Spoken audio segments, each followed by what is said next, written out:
안녕하세요. 자, 오늘 2차 관리 실무 수업을 시작하도록 하겠습니다. 2차 수업을 진행하게 될 이름만 좀 간단히 좀 설명을 드리고 수업 들어가도록 하겠습니다. 자, 이름은 김혁입니다. 그래서 외자고요.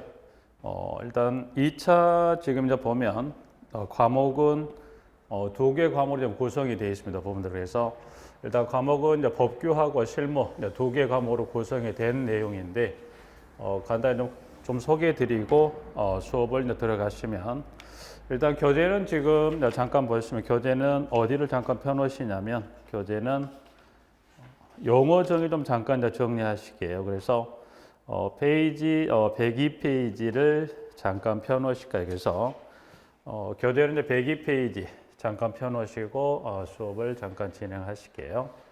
일단 교재는 102페이지 잠깐 펴놓으시고 실무 과목 소개만 좀 잠깐 하고 수업을 들어가도록 하겠습니다. 일단 관리 실무 2차죠. 그래서 실무는 2차 관리 실무 과목인데 관리 실무는 2차 중에 하나 과목으로서 관리 실무 문제는 지금 이제 보시면 실무는에서 총 문제 문항수가 40문제를 출제를 합니다. 40문제.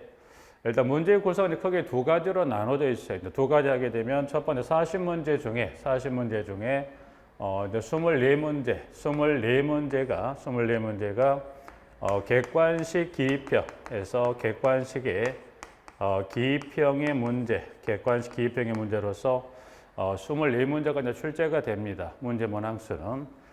그리고 나머지 이제 보면 이 24문제 외로 16문제가 이제 보시면 여기는 지금 주관식 기입형에서 주관식 기입형으로 해서 이제 보면 16문제가 출제가 된다. 그래서 총 합산해서 두 개 과목 40문제가 이렇게 출제가 됩니다. 문제 출제 문항수는 이렇게 출제가 되고, 자 이제 그러면 지금 1차와 달리 2차 이제 실무 법규는 저 동일합니다. 그래서 24문제고 16문 출제가 되는데 1차와 달리 2차 24문제 16문제가 주관식 기입형으로 출제를 합니다. 부분을 해서 이번 시험은 여러분이 지금 준비한 이 회차를 봤을 때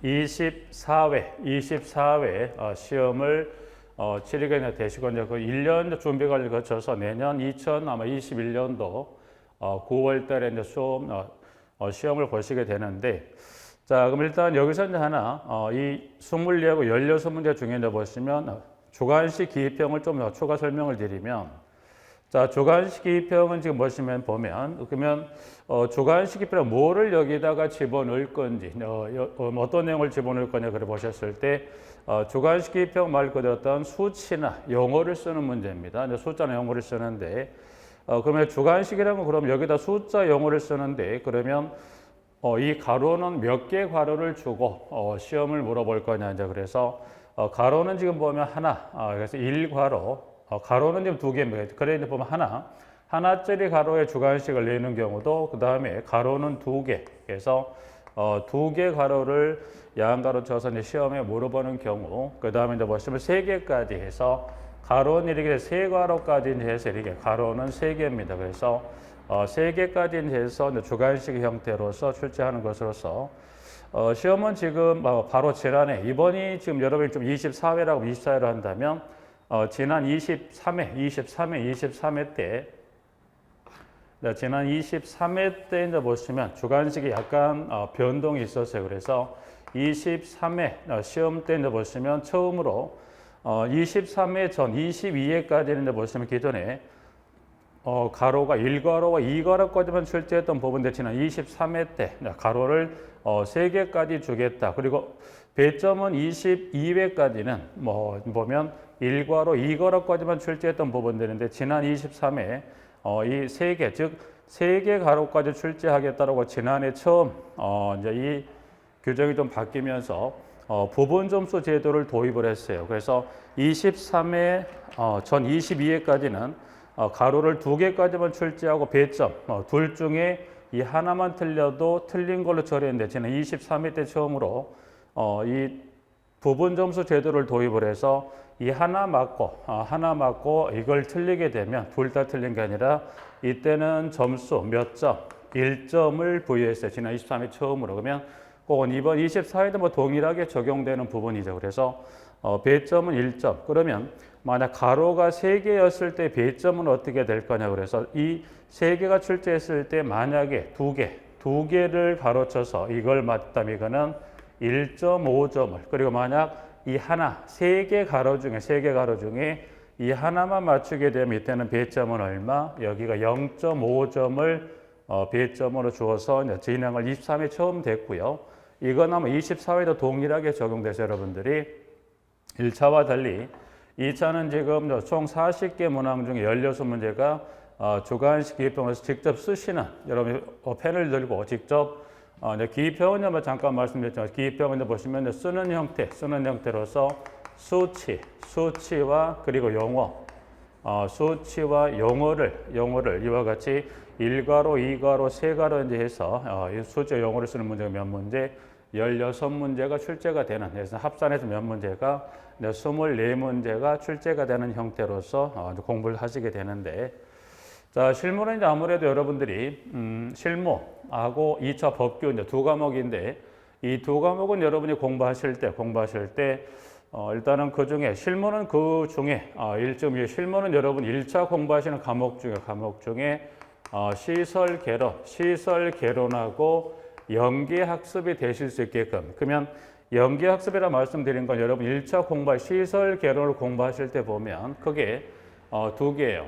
앞쪽은 건축고 뒤쪽은 건축 설비 파트인데, 그 두 개 파트 중에 시설 개론 여러분들이 건축 설비입니다. 그래서 이 건축 설비 관련한 부분의 이론하고 여러분들이 1차 공부하시는 이 시설 개론의 뒤쪽 파트 절반 정도 되는 건축 설비 이론 부분하고 중첩이 되는 부분들이기 때문에 여러분들이 공부하시면서 시설 개론의 건축 설비 이론 파트를 공부를 좀 해 놓으시면 실무를 공부하시는 부분에 좀 출제 빈도 이 부분하고 중첩되기 때문에 공부에 좀 많은 도움을 받으실 수 있을 겁니다. 물론 해당 파트에 또 이제 수업을 진행을 할 건데 일단 1차 공부하시면서 2차 실무가 이 건축 설비가 이론 부분하고 중첩되는 부분들이 있기 때문에 이 부분 공부를 좀 잘해 놓으시면 2차로 공부하실 때 좀 수월하시는 부분이 있을 수가 있어요. 분명히. 그래서 그렇게 정리하실 필요가 있고, 자, 시험은 여러분이 이제 보면 안내를 받으셨을 건데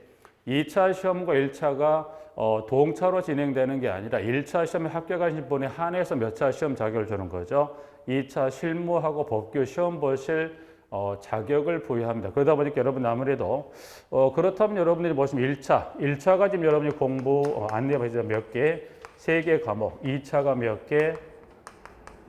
2개 과목에서 보면 3개, 2개 과목에서 1차 합격하셔야 하면 2차 시험 볼 자격을 주시다 보니 아무래도 1차에 조금 집중하실 수가 있는 부분인데, 또 이제 하나, 그러면 1차는 지금 3과목 해서 여러분이 보시면 3과목에서 평균 과락 40점에서 평균 60점 이상이면 이때는 합격하는 절대평가 형태로 시험이 치러지지만 2차 지금 실무하고 법규 이 두 과목은 여러분들이 실무 법규는 1점, 물론 1차로 합격하신 분에 한해서 2차 시험 볼 자격을 주는 거지만 2차 두 과목은 절대가 아니라 상대평가로 진행된다. 그러면 상대로 진행되는 평균 과락 40점 없이 평균 60점 이상자 중에 이 선발 예정 인원 시험 90일 전에 사전 공고합니다. 몇 명을 뽑을지 사전 공고하기 때문에 과락 40점 없이 평균 60점 이상자 중에 고득점자 순으로 선발을 하게 되고, 만약 과락 40점 평균 60점 이상 자 중에서 선발 예정 인원의 미치점 받으면 그때는 평균 과락 40점 이상 자 중에서 선발 인원을 뽑게 되는 거죠. 그래서 일단 1차는 절대평가, 2차는 뭐더라? 상대평가입니다. 상대평가. 일단은 뭐 시험이 약간 선택이 일단은 1차는 상대긴 하고요. 그러다 보니까 2차가 좀 부담스럽더라. 그런데 1차를 보신 분이 한 2차 시험 볼 자격을 주다 보니 그럼 어떻게 해야 될까라고 이제 혹시 생각을 하실 수 있는 부분들인데 가능하면 지금 1차, 2차에서 세 과목도 같이 공부하시는 게 제일 좋습니다. 그래서 24회 때는 1차만 합격하고 25회 2차를 한다. 그 생각 일단 잠깐 접으시고 지금은 1차 세 과목, 2차 두 과목을 열심히 하셔서 일단 동차 합격한다 생각을 하고 하셔야 되지.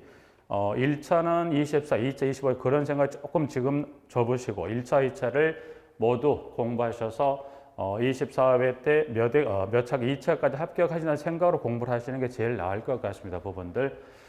이제 그러게 하시려면 24회 2차까지 하시려면 어떻게 해야 될까? 이제 그는 약간의 내용은 다를 수 있긴 하지만 여러분들이 1차 세 과목을 공부하시면서 2차 두 과목도 소홀함 없이 좀 준비를 하셔야 2차 시험 2021년 9월 언제일까는 뭐 내년 가면 알겠지만 9월 한 넷째 주 정도 시험을 보지 않을까 합니다. 그래서 시험을 일단은 뭐 9월이긴 하지만 지금부터는 1차를 꼭 열심히 하셔야만 그리고 플러스해서 2차까지 정리하시게 되면 뭐 24회 시험에 그렇게 좋은 결과 얻을 수 있지 않을까 생각을 합니다. 부분들.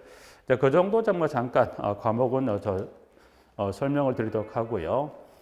영어 이제 관련한 좀 전에 교재 102페이지 펴놓았던 부분 한번 가시면서 정리를 하게요.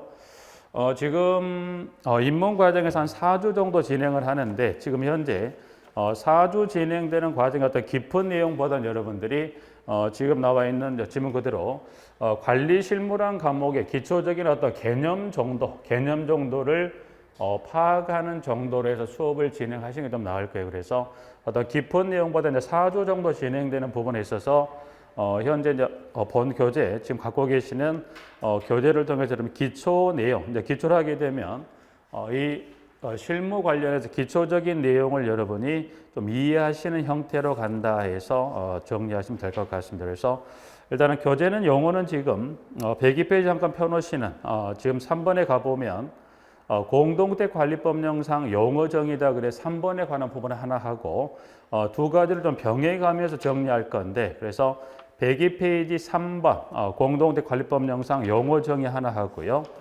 또 앞쪽에 가시면 잠깐 97페이지 가시면 2번에 나와 있는 주택법령상 주택 및 용어 정의에 관한해서 2번과 3번의 두 가지 관련 법에 따른 용어 정의와 주택에 관한 부분을 좀 두 가지를 병행하면서 관련 기초적인 용어를 설명을 좀 드리도록 하겠습니다. 또 잠깐 지우고 한번 정리하실게요.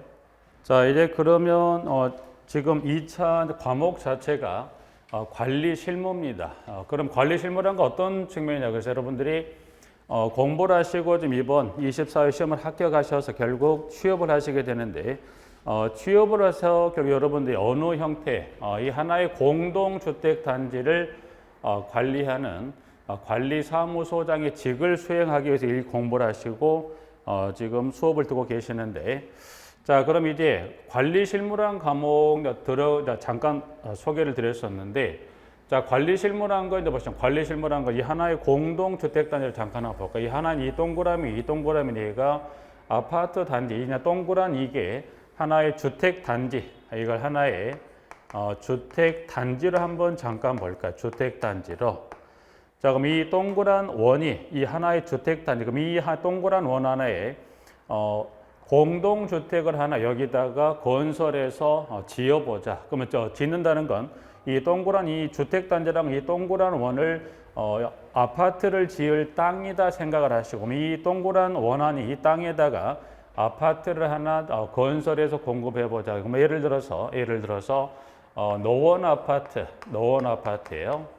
자, 그러면 노원 아파트를 건설해보자. 그래서 그럼 일단 노원 아파트를 이 주택단, 이 동그란 이 땅덩어리 위에다가 노원 아파트를 건설합니다. 그럼 건설을 합니다. 그러면 여기다가 무엇을 집어넣을까라고 봤더니 여기는 이 노원 아파트에 살 수 있는 거주 공간이라고 생각하셔서 자, 거주 공간은 이렇게 내서 보시면 여기 이제 단지 내에다가 예를 들어서 1동부터 해서 10동, 10개 동에 하나의 아파트를 건설하는데 이때 이제 보면 1동부터 10동까지 각 동의 세대 수가 몇 세대? 100세대. 그래서 세대 수가 100세대인, 즉 이제 보면 10개 동이고 각 동의 세대가 100세대다 보니까 노원 아파트는 총의 세대 수가 몇 세대? 1000세대. 그죠? 1000세대인 노원 아파트를 이제 이 주택단지 안에 건설 공간 생각을 하시면 해서 일단 그러면 자, 거주 공간인 여기다가 뭘 공급하더라? 건설합니까? 그래서 거주 공간인 주택, 즉 10개 동을 주택단지 안에 여기서 건설해서 공급을 한다는 개념입니다. 자, 그러면 주택 하나입니다. 그러면 이 아파트, 즉 노원 아파트의 이 거주 공간이 동만 있었어요. 즉 주택만 있으면 거주할 수 없죠. 그러다 보니까 여기는 이 주택 단위의 거주 공간 주택도 여기다 지어 넣어야 되겠지만 이 안에다 뭣도 집어넣으면 여기 부대 시설입니다. 이 하나의 주택 단지 내에다가 거주 공간이 뭣도 필요하지만 주택도 필요하지만 뭣도 필요하더라. 부대 시설도 필요합니다. 부분들은.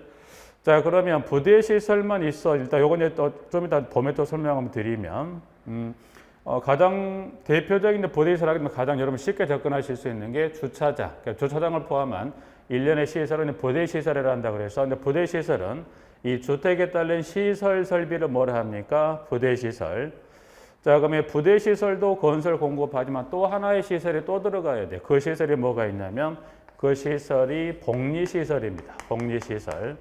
자, 복리시설은 어떤 시설을 말합니까? 그래서 이 1동부터 10동에 거주하는 이 주택에 거주하는 사람들의 지문 그대로 생활의 어떤 복리, 즉 편리한 시설이 뭐가 있다? 복리시설이 있더라. 그래서 이 주택단지를 이 1000세대 노원 아파트를 건설 공급할 때 거주 공간이 뭣도 주택, 그리고 이 주택에 따른 시설 설비라고 해서 무엇을? 부대시설, 그리고 이 주택에 거주하는 사람 생활의 어떤 편리한 시설이 뭐가 있다? 복리시설. 그래서 이 동그란 주택단지 내 주택과 부대시설과 복리시설을 건설 공급합니다. 그러면 이 주택단지 이 동그란 이 땅덩어리에다 누군가가 거주 공간인 주택이나 부대시설과 복리시설을 누군가는 이 단지 내에다가 뭐 하더라? 건설을 해서 공급을 해야 공급된 이 1000세대 아파트에 누군가는 들어와서 할 건데 그럼 이 하나의 단지를 누군가는 건설 공급을 하는 그 사람의 명칭을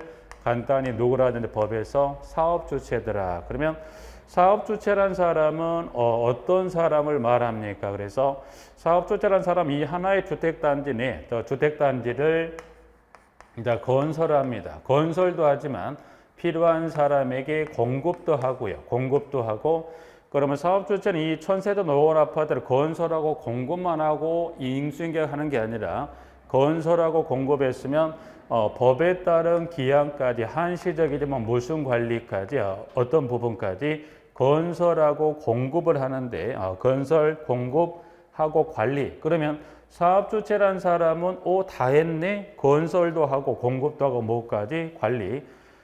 관리는 법에 따로 기한을 두지 않고 어떤 의무 관리 기간을 두는 게 아니라 법에 따른 한시적인 관리까지 누가 사업주체가 하는데 그 관리에 관한 기간 예를 들어서 뭐 1년간이 아니라 법에 따른 어떤 이 법에 따른 기한이 충족될 때까지 한시적인 관리까지 하는 사람을 두고 사업주체란 개념으로 좀 접근하시면 돼요. 그래서 일단은 사업주체, 주택단지, 부대 봉시에 관한 용어만 좀 잠깐 하고 또 한번 정리해 보시면 자, 용어는 지금 그러면 어디를 잠깐 보실 거냐. 이제 그래서 98페이지 한번 잠깐 보시고 98페이지.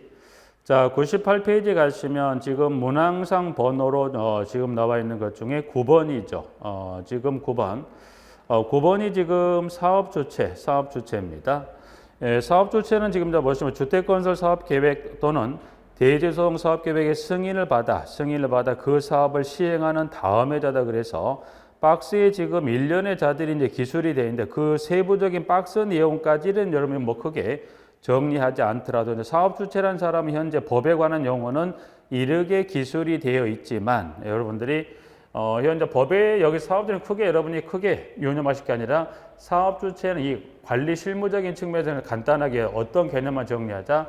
하나의 주택단지를 건설하고 공급하고 뭐까지 한시적인 관리까지 하는 사람을 앞으로 이제 법에서 이 지금 실무를 정리할 때 영어는 누구로 접근하자? 사업 주체란 개념으로 접근하시면 되겠다 하나. 그 다음에 자 밑에 이제 가시면 지금 동그라미 11번 주택단지입니다. 좀 전에 주택단지라고 말씀을 드렸었고 주택단지는 뭐냐 그래서 11번이죠. 11번에 가보면 자 주택건설 사업계획 또는 대주동 사업계획의 승인을 받아 주택과 그 부대시설 및 복리시설을 건설하거나 대지를 조성하는 데 사용되는 일단의 토지를 뭐라 합니까? 주택단지. 쉽게 말하면 하나의 주택단지를 건설할 땅덩어리라는 표현 자체를 법에서 뭐라고 이와 같이 주택단지란 용어로 표현했다는 겁니다. 하나. 여긴 단서 하나 좀 보고 단서는 지금 보시면 여러분들이 다만 다음의 시설로 분리된 토지는 각각 별개의 주택단지로 봅니다. 그래서 주택단지가 하나가 아니라 각각의 별개. 그럼 예를 들어서 노원아파트는 이 노원아파트는 여기는 지금 보면 이게 하나의 주택단지냐 별개의 주택단지냐 그런데 주택단지 중에 이거를 하나가 아니라 주택단지 중에 이거를 지금 단서에 따라 이거를 별개의 각각 그래서 주택단지 중에 각각 별개의 주택단지로 보는 경우가 있다. 이거는 무슨 말이냐? 주택단지 하나의 이 땅덩어리 건물 하나로 지은 이거를 이 단지를 이 동그란 이 땅덩어리를 이걸 하나가 아니라 이걸 뭐라 해요? 하나가 아니라 이거를 각각 별개의 주택단지로 본다는 그러면 각각 별개. 그럼 이 주택단지 하나가 아니라 두 개로도 볼 수 있다는 의미가 돼요. 그래서 자, 우측에 이제 박스 한번 가볼까? 박스 여기는 한번 확인할 필요가 그래서 가봤더니 11번의 단서에 가보시면 자, 1번 철도 고속도로 자동차 전용도로 2번 폭 20m에서 일반 도로 3번 폭 20m 이상인 도시계획 예정도로죠. 그래서 1, 2, 3과 그리고 4에 해당되는 즉 1부터 4까지 해당되는 어느 하나 해당되는 시설이 있다. 그럼 하나 예를 들어 이거는 각각 별개의 주택단지라고 하는데 이렇게 좀 생각하시면 돼요. 그럼 이 동그란 이게 하나의 주택단지가 있는데 이거는 동그란 하나, 이거는 이 하나. 지금 현재 노원아파트까지 하나의 주택단지인데 만약 각각의 주택단지로 본다는 이야기는 지금 예를 들어서 그 중에 하나 1번에 이제 그 세 번째 나와 있는 자동차 전용도로가 있다. 그러면 예를 들어서 이 주택단지 내 여기 이제 방금 잠깐 하나 예를 들었다. 여기가 이 단지와 단지 사이에 뭐가 있다. 여기 자동차 전용도로입니다. 그러면 단지와 단지 사이에 뭐가 있다? 자동차 전용도로가 있다면 그럼 이 주택단지 내에 자동차 전용도로를 두고 이 두 개 단지로 나눴다 밑에는 하나의 단지로 주택단지로 볼 거냐 각각 별개로 볼 거냐 그럼 이때는 어떻게 돼요? 이때는 하나가 아니라 이쪽 자동차 전용도로 기준으로 해서 여기 하나 그 단지가 몇 개래 이때는 하나가 아니라 각각 별개의 주택단지로 본다는 의미가 됩니다. 그래서 지문은 박스에 1, 2, 3 여러분 4번까지인데 배제하시더라도 여러분 최소 그 중에 2번하고 3번 정도 그래서 일반 도로와 도시계획 예정도로에 관한 거 이제 보시면 20과 그리고 8m에서 20과 8이라는 수치 정도만 좀 잠깐 봐주실게요.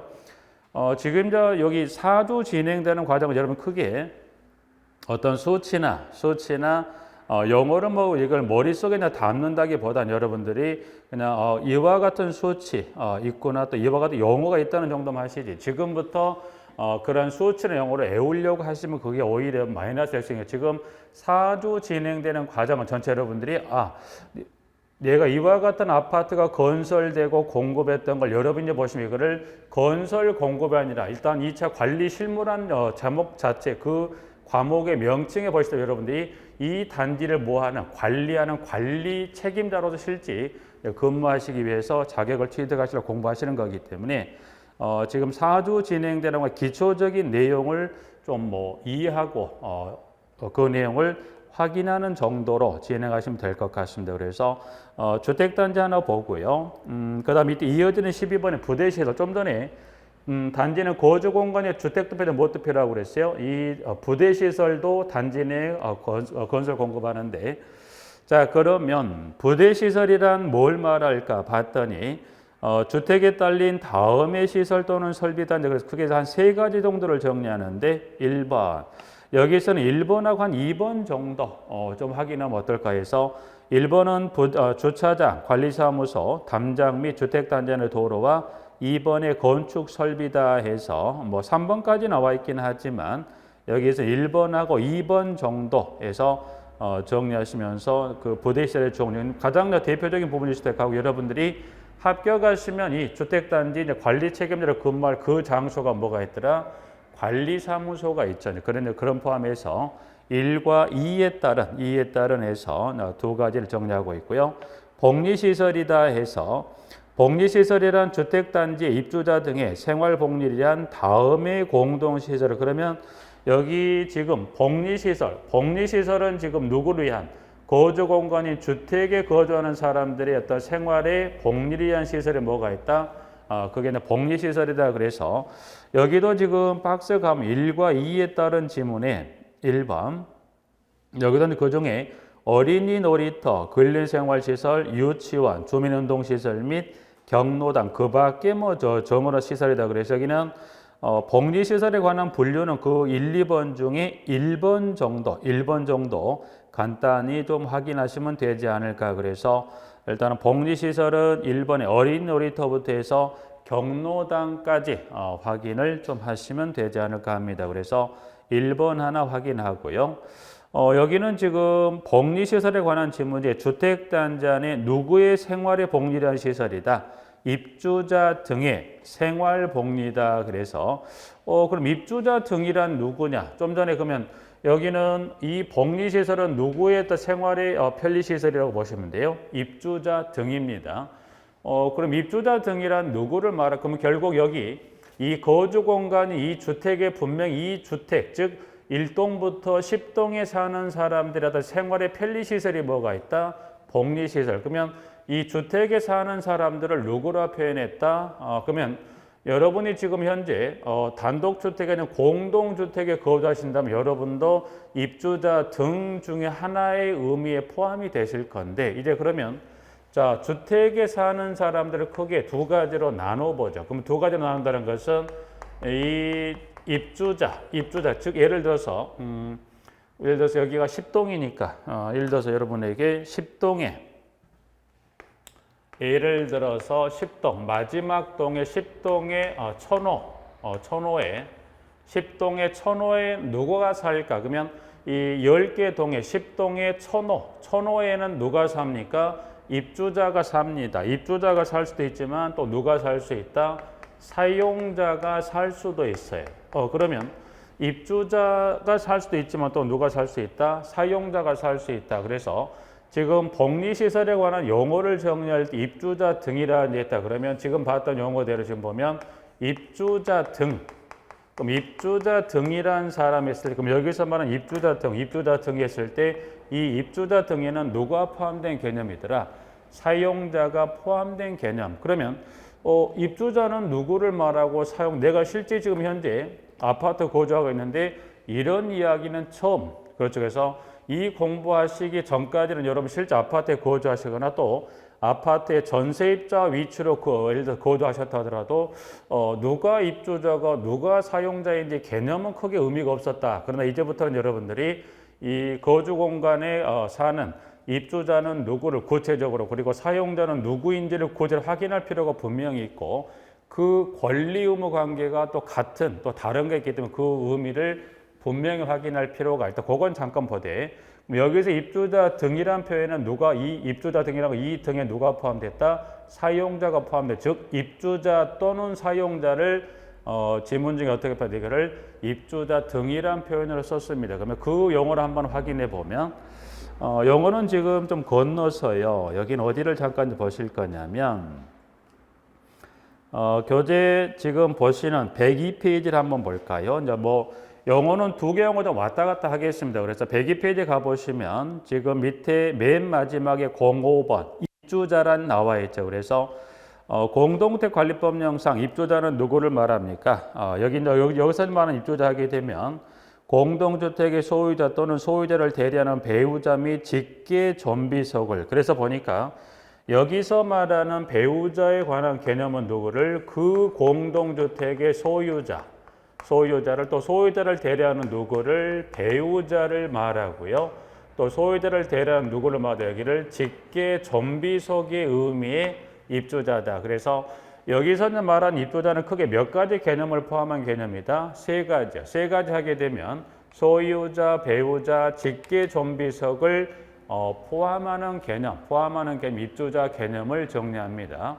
그러면 자 우측에 건너서 우측에 사용자는 누구를 말합니까? 봤더니 공동주택을 임차하여 사용하는 사람. 그러면 공동주택을 임차하여 사용하는 사람. 통상적으로 봤을 때 그러면 사용자는 공동주택을 임차하여 사용하는 사람이다. 그럼 통상 이거를 일상생활로 부르기를 이거를 전세입자 개념으로 가시면 돼요. 그래서 이 입주자 또는 그럼 이 거주 공간인 주택이 10동의 천호를 포함해서 1동부터 10동의 그 전유분 누군가는 입주자가 거주할 수도 있고 그를 이 사용 임차하고 소유자는 또 다른 거주 공간에 거주할 수도 있겠죠. 그래서 이 입주자와 사용자를 묶어서 뭐라고 표현하는데 이거를 입주자 등이란 표현으로 정리하고 있죠. 그래서 입주자 등이란 표현 하나 정리를 했습니다. 부분들은. 자 이제 그러면 이제 입주자와 사용자 이제 개념을 봐 입주자 등이란 표현으로 잠깐 정리했었고요. 자 이제 그러면 여기 이제 보시면 지문 중에 지금 입주자, 입주자 등을 하나 정리했었습니다. 자 이제 그럼 하나 보실게.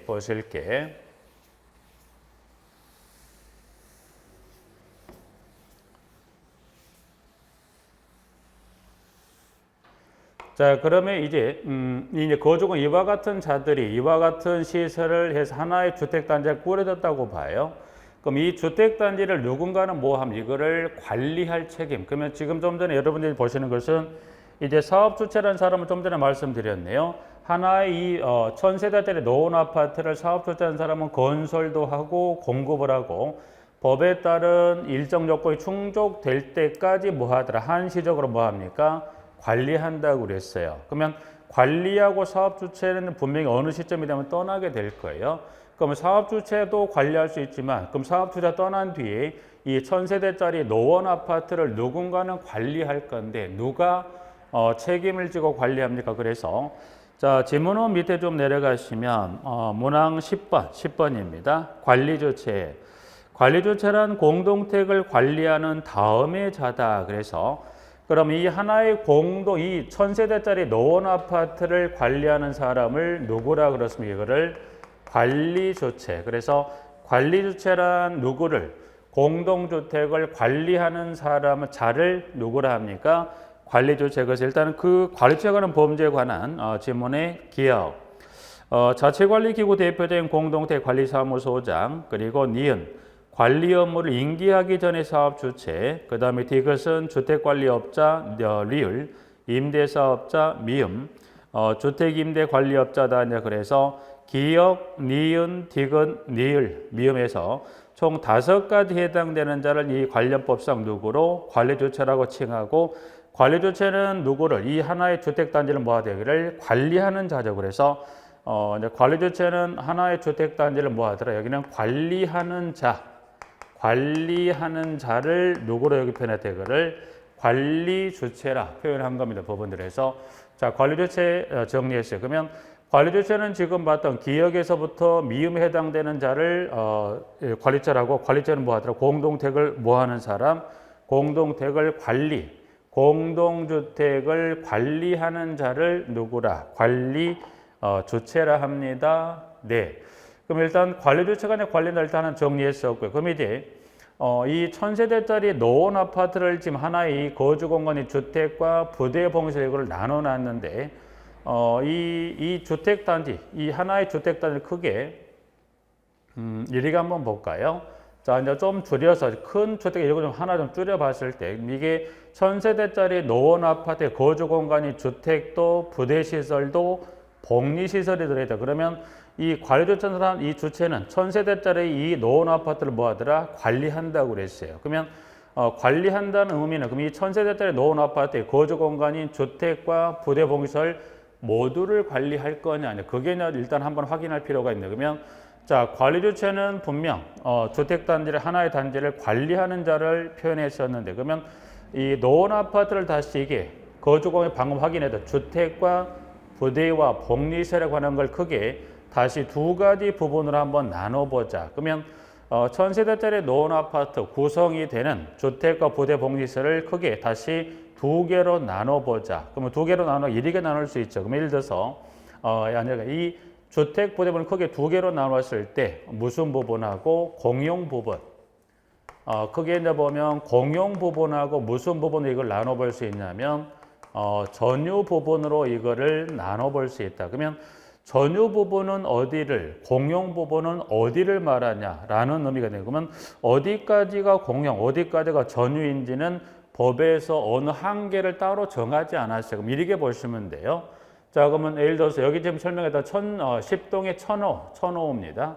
1000호. 그럼 10동에 해당된 1000호를 이제 기준했을 때, 자, 여러분이 퇴근하시면 주차장에 차를 세워놓고 엘리베이터를 타고 여기 이제 보면 거주하시는 공간에 들어갈 건데, 그럼 이 1000호에 이 10동의 1000호를 기준했을 때 현관 출입문 기점으로 출입문 안쪽 부분은 무슨 부분? 전유 부분. 그럼 현관 출입문 바깥쪽에 모든 부분을 다 포함. 그 모든이라면 현관 출입문을 닫게 되면 어떻게 돼요? 현관 출입문 바깥쪽에 있는 공용 복도와 계단이 있고요. 또 유리창을 포함한 그 나머지 모든 부분을 다 무슨 부분으로 봅니까? 공용 부분으로 보시면 돼요. 그러면 자, 관리주체라는 사람은 공동체를 관리합니다. 그러면 관리주체가 관리하는 어떤 범위를 하나 봤을 때 그러면 그러면 주체가 관리하면 공용 부분, 이 공동체를 관리한다고 그랬는데 관리하는 범위를 놓고 봤을 때 공용 전유 두 가지 부분을 모두 관리합니까? 아니, 어느 부분만 관리합니까? 법에서는 어느 부분만 공용만 관리하자 전유는 관리한다 안 한다? 안 합니다. 그래서 관리주체가 방금 그와 같은 5 중에 어느 하나에 해당하는 관리주체가 공용 부분을 관리할 때 어느 부분의 관리 책임을 공용 부분을 유지 관리 책임이죠. 전유 부분은 관리해야 돼. 그러면 전유 부분은 누가 살더라? 방금 봤던 대로 입주자가 거주하는 경우도 있고 또는 임차했다면 사용자가 거주하다. 그러면 결국 전유 부분 유지 보수 관리는 누구 책임에? 거주자들의 관리 책임. 여기는 주체하고는 관계없어요. 누가 관리하더라? 거주하는 사람들이 관리하는 거지. 공용은 누구? 공용 부분만 뭐 하더라? 관리한다는 거예요. 그래서 관리 주체는 그 정도 범주에서 하나 확인해서 10번. 그럼 일단 공동체 관리 주체가 관리합니다. 그럼 관리한다는 것은 만약 그러면 전유가 아닌 공용 부분을 관리하자. 공용을. 그러면 공용 부분을 관리하는 일단 어떤 해결이야. 예를 들어서 이러이러한 문제가 발생했다면 어떻게 이거를 해결할 거냐. 그렇죠? 그러면 관리 주체가 공용 부분을 관리하는 어떤 문제가 발생했을 때 그 문제를 해결해 줄 기준이 쉽게 말하면 대한민국의 헌법이 있듯이 공동주택단지는 그 역할을 하는 게 뭐가 필요하냐. 그래서 지문은 지금 나와 있는 관리조치 위에 9번에 관리규약이 있죠. 관리규약.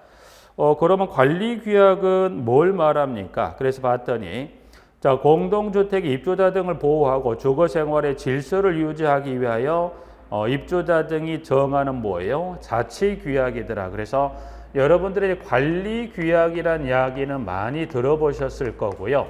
지금 관리규약이란 뭐예요? 누가? 입주자 등. 지금 입주자 등은 여기서 말하는 입주자 등은 누가 포함된 개념이다? 사용자가 포함된 입주자 등. 이 입주자 등이 정하는 뭐를? 자치규약. 그래서 입주자 등이 정하는 자치규약을 뭐라고 그렇습니까? 이거를 관리규약. 그래서 공동체 관리주체가 공동체를 관리할 때 기본안이 되는 게 뭐가 있다? 이 관리규약의 근거를 두고 관리주체가 공동체를 관리합니다. 그래서 관리규약의 내용은 주택단지마다 내용이 물론 같은 것도 있지만 주택단지 상황 여건에 따라서 관리규약은 내용은 다를 수 있기 때문에 관리규약은 말 그대로 자치규약, 입주자 등이 정하는 자치 규약을 뭐라고 하더라? 관리 규약에서 이 관리 규약의 근거를 두고 관리 조치가 공용보다 문제가 발생했을 때 이 규약의 근거를 두고 공동택을 관리합니다. 그래서 관리 규약도 하나 보실 필요가 있고요. 그 위에 지문까지 일단 하나 정리해. 위에 가면 지금 8번에 입주자 대피회의가 있어요. 여러분들이 입주자 대피회의란 이야기는 많이 들어보셨을 거예요. 그 법상 용어는 이렇게 정의했더라. 그래서 자, 공동택 입주자 등을 대표하여 관리에 관한 주요 사항을 결정하기 위하여 구성하는 자치 의결 기구입니다. 그래서 여러분들 혹시나 입주자 대표회의를 집행기구로 혹시 이거를 잘못 이해하신 분들이 좀 가끔 있는데 입주자 대표회는 그 공동택을 관리하는 집행기구가 아니라 뭐더라? 법에 따른 일정 사항을 주요 사항을 뭐하기 위해서 결정하기 위해서 구성되는 무슨 기구입니까? 자치 의결 기구를 입주자 대표회의라 한다. 그래서 입주자 대표회의 용어 문항 8번까지 일단 정리했었고요. 자, 그다음 하나 더 보시. 그러면 일단 거기까지 잠깐 정리했고요. 자, 이제 그러면 자, 공동주택을 관리합니다. 그러면 공동주택 관리예요. 관리합니다. 그래서 관리라고 잠깐 설명을 드렸고, 그러면 이제 관리주체라는 사람은 공동주택 무슨 부분을 관리할 책임이 있다. 이 공용 부분을 유지 보수할 관리 책임이 있더라. 그러면 이 공용 부분을 유지 관리를 누군가는 분명히 유지 관리하는 거를 누구라고 그랬더라? 관리주체. 그러면 관리주체로서 공용 부분을 유지 관리할 실질적인 업무를 하는 자를 누구라? 관리사무소장입니다. 그래서 실제 여러분이 지금 이 공부를 하시는 이유는 뭐 때문에? 이 시험에 합격하시고 자격을 취득하시면 공동주택가 아니라 관리한 어느 직으로서 관리사무소장으로 여러분이 근무하기 위해서 지금 공부를 하시는 이유가 그 부분이죠.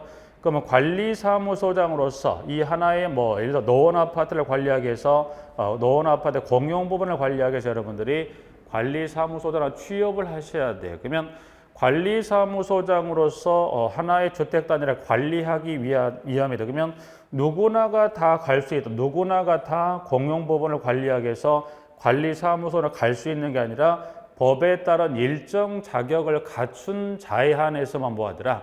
관리사무소장으로 취업해서 공용 부분을 관리할 그 자격을 주게 되는 겁니다. 그러면 관리사무소장으로 누구를 채용해서 근무하게 합니까? 그러면 관리사무소장으로 가기 위해서 필요한 자격이 있어요. 그러면 소장으로 근무하기 위한 자격 요건 어떤 자격을 갖춘 자에 한해서 관리사무소장으로 근무할 거냐. 그래서 그걸 크게 두 가지로 나눠서 보시면 자격자는 어떤 자격을 갖추냐면 주택관리사의 자격을 갖춘 자가 소장으로 근무해서 관리할 수 있는 경우도 있지만 또 누가 있냐면 주택관리사보입니다.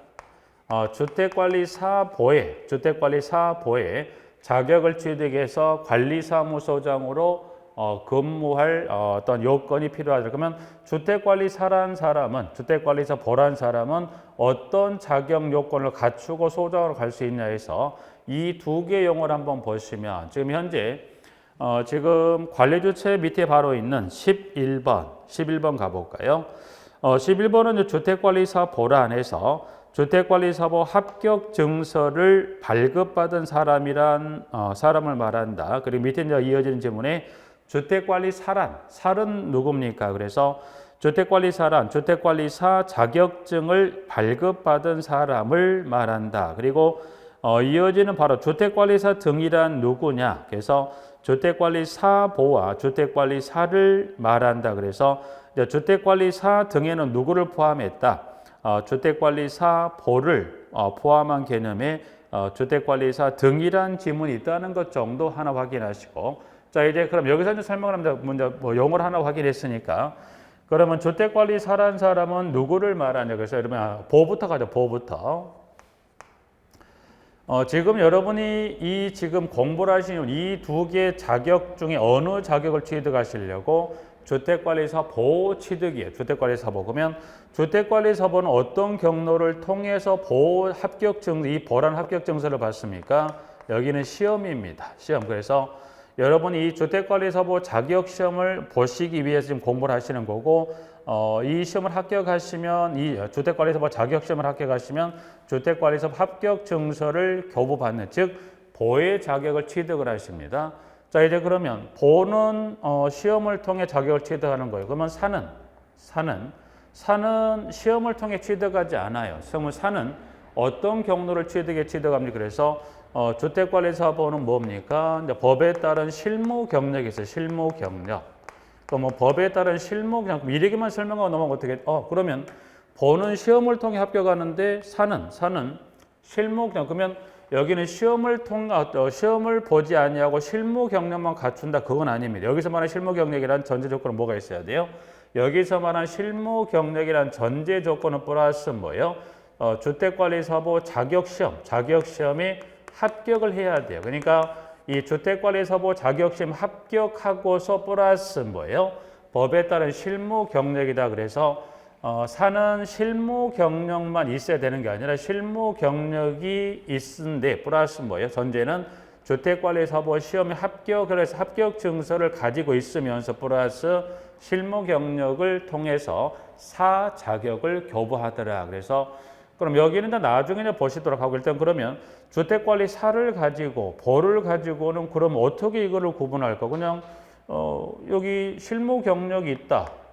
그리고 합격했다면 사로서, 그리고 여기는 시험에 합격했다면 보도, 사도, 관리사무소는 간다고 말씀드렸어요. 그러면 자, 사보의 자격을 가지고 근무를 하게 되는데, 이렇게 구분하시면 일단 그러면 주택관리사, 또 주택관리보로서 공동주택의 규모는 좀 차후에도 설명을 한번 드리겠습니다만, 규모가 여러분들이 의무관리 대상, 왠지 뭔가는 어떤 책임이 지워지는 느낌이에요. 그래서 관리를 하긴 하는데 뭔가 일정 의무가 부과된 느낌의 의무관리 대상 공동주택입니다. 여기서 말한 이 공동주택을 좀 이따 설명드리도록 하고, 일단 그러면 공동주택이 최소 이 규모의 의무가 된 공동주택 규모이면 이 규모이면서 세대수를 기준해서 이 규모의 공동주택 세대수가 500세대를 기준으로 해서 그 세대수가 이 공동주택이면서 세대수를 500세대를 기준해서 세대수가 500세대 이상인 공동주택이 있다. 또는 이 세대 기준 몇 세대 미만 500세대 미만의 공동주택이 있다라고 한다면, 그럼 이제 세대수가 2세대 이상이었을 때, 2세대 미만이었을 때, 그러면 누군가는 2세대 이상을 관리하는, 2세대 미만을 관리하는 관리사무소장으로서 일정 자격을 가진 자가 필요하다는 거예요. 그러면 어떤 자격자가 필요할 거냐라고 봤을 때 500세대 이상의 공동주택의 관리사무소장으로 여러분들이 근무하기 위해서 필요한 자격은 어떤 자격을 필요합니까? 때는 주택관리사의 자격을 가진 자가 500세대 이상 공동주택의 관리사무소장으로 근무하시게 되는 거고요. 자, 그러면 세대수가 500세대 미만의 공동주택의 관리사무소장으로 근무할 때는 자격자 중에 어떤 자격자가 주택관리사가 근무할 수 있어요. 그러면 일단은 보니까 주택관리사의 자격을 가지고 있으면 어떻게 돼요?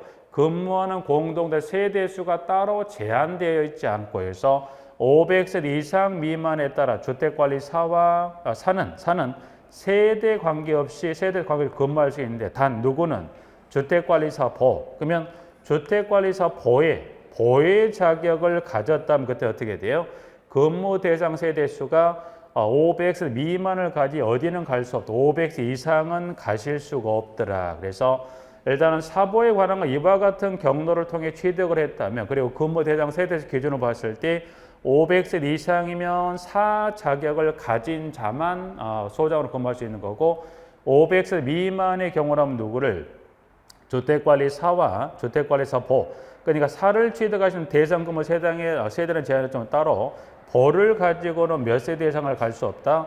500세 이상은 따로 500세대 공동 근무할 수 없다. 그래서 여러분 이제 보를 취득하셨다면 그리고 법에 따른 실목이 인정이 돼야 뭘로 갈 수 있다. 주택관리사를 취득할 수 있다. 그래서 아무래도 공동택의 어떤 특성상에 따라 예를 들어서 관리 방식에 따라 큰 의미는 없겠지만 아무래도 근무하는 대상 세대 수가 조금 많아요. 어떻게 여러분 실제 받는 급여 조건이 좀 나아질 수도 있겠죠. 이제 봤을 때 이제 그런 부분을 구분할 수 있겠지만 중요한 그러한 뭐 구분보다는 시험을 대비한다면 여러분이 기억하실 것은 자, 주택관리사는 어디에 500세 이상의 미만은 누가 간다? 주택관리사 또는 보를 채용해서 관리사무소장으로 근무하게 한다. 그래서 그 주택관리사보 개념이고 여기는 이와 같은 이 경로를 물어보지는 않지만 이 경로를 하나 확인하시고 규모를 가지고 구분했을 때 몇 세대? 이 공동체 규모 이상이면서 세대수를 몇 세대?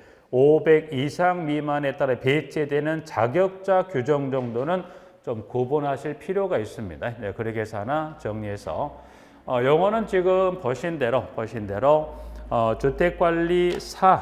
주택관리사보와 주택관리사란 지문으로서 정리해서 12, 13번 정리를 했습니다. 부분들은 영어는 지금 하나 더 마지막에 가면 장기 수선 계획이 있습니다. 장기 수선 계획이 있는데 장기 수선 계획이다 해서 지문 하나 보시면 장기 수선 계획 여기는 좀 쉬었다가 다음 시간에 시작을 장기 수선 계획이란 용어부터 해서 지금 주택법상과 공동관리법상 용어를 좀 일괄 나머지를 설명 좀 드리도록 하고 좀 쉬었다가 장기수선 계획이란 용어부터 기타 2번의 주택법상과 그리고 3번의 공동관리법상 나머지 용어 묶어서 일괄 정리하시도록 하고 좀 쉬었다가 장기수선 계획부터 정리하시도록 하겠습니다.